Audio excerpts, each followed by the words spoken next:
ಹುಟ್ಟುಗುಣ.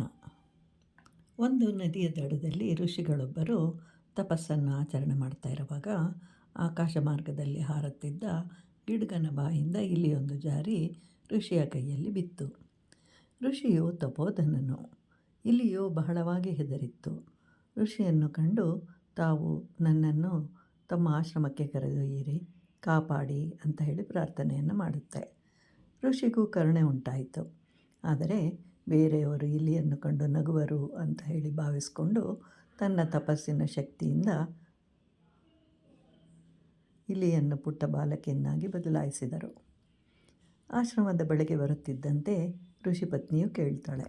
ಆಗ ನಡೆದ ವಿಚಾರವನ್ನು ವಿವರಿಸಿ ಮತ್ತೆ ಇಲಿಯನ್ನಾಗಿ ಮಾಡುತ್ತೇನೆ ಅಂತಂದಾಗ ಋಷಿ ಪತ್ನಿಯು ತಡೆಯುತ್ತಾ, ಪ್ರಪಂಚದಲ್ಲಿ 5 ಜನ ತಂದೆಯರಿರ್ತಾರೆ.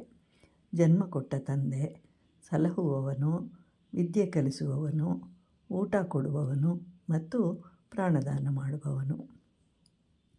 ನನಗೂ ಮಕ್ಕಳಿಲ್ಲದೆ ಇರೋದರಿಂದ ನಾನೇ ಸಾಕ್ತೇನೆ ಅಂತ ಹೇಳ್ತಾಳೆ ಋಷಿ ಪತ್ನಿ. ಬಾಲಕಿಯು ಮುದ್ದಾಗಿ ಬೆಳೀತಾಳೆ, ವಿವಾಹಕ್ಕೆ ಯೋಗ್ಯಳಾಗ್ತಾಳೆ. ವರಾನ್ವೇಷಣೆಯ ಬಗ್ಗೆ ಒಬ್ಬೊಬ್ಬರಿಗೆ ಒಂದೊಂದು ಆಲೋಚನೆ ಇರುತ್ತೆ. ಮಗಳಿಗೆ ಸುಂದರ ವರನ ಕಲ್ಪನೆ, ತಾಯಿಗೆ ಹಣದ ಚಿಂತೆ, ತಂದೆಗೆ ವಿದ್ಯೆಯ ಚಿಂತೆ, ನೆಂಟರಿಷ್ಟರಿಗೆ ಬುದ್ಧಿ, ಹಣ, ಕುಲ ಹೀಗೆ ಚಿಂತೆ. ಆದರೆ ಬುದ್ಧಿವಂತರಾದವರು ಬುದ್ಧಿ, ಹಣ, ಕುಲ, ಹಿರಿತನ, ವಿದ್ಯೆ, ಆರೋಗ್ಯ, ವಯಸ್ಸು ಹೀಗೆ 7 ವಿಚಾರಗಳನ್ನು ಚಿಂತನೆ ಮಾಡ್ತಾರೆ. ಹೀಗೆ ಆಲೋಚಿಸಿ ಸೂರ್ಯನೇ ಸರಿಯಾದವನು ಅಂತ ಹೇಳಿ ಭಾವಿಸಿ ಸೂರ್ಯನನ್ನು ಕರೆಸಿ ಕೇಳಿದಾಗ ನಿಮ್ಮ ಮಗಳನ್ನು ಕೇಳಿ ಅಂತ ಹೇಳ್ತಾನೆ. ಆದರೆ ಬಾಲಕಿಯು ಸೂರ್ಯನು ತುಂಬ ಶಾಖ, ಆದ್ದರಿಂದ ಬೇಡ ಅಂತ ಹೇಳ್ತಾಳೆ. ಸೂರ್ಯನಿಗೆ ಆಶ್ಚರ್ಯವಾಯಿತು.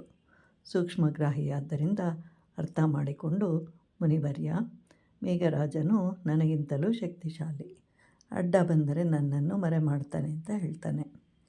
ಋಷಿಯು ಮೇಘರಾಜನನ್ನು ಕರೆಸಿ ನಿನಗಿಂತಲೂ ಶಕ್ತಿಶಾಲಿ ಇರುವನೇ ಅಂತಂದಾಗ ವಾಯುದೇವನು ನನಗಿಂತಲೂ ಶಕ್ತಿಶಾಲಿ ಅಂತ ಹೇಳ್ತಾನೆ. ಆಗ ವಾಯುದೇವನನ್ನು ಕರೆಸಿ ಕೇಳಿದಾಗ ಪರ್ವತರಾಜನು ಶಕ್ತಿಶಾಲಿ ಅಂತ ಹೇಳ್ತಾನೆ.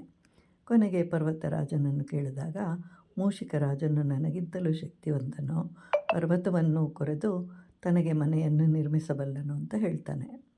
ಬೇರೆ ದಾರಿ ಕಾಣದೆ ಮೂಷಿಕರಾಜನನ್ನು ಬರಮಾಡ್ಕೊಳ್ತಾನೆ.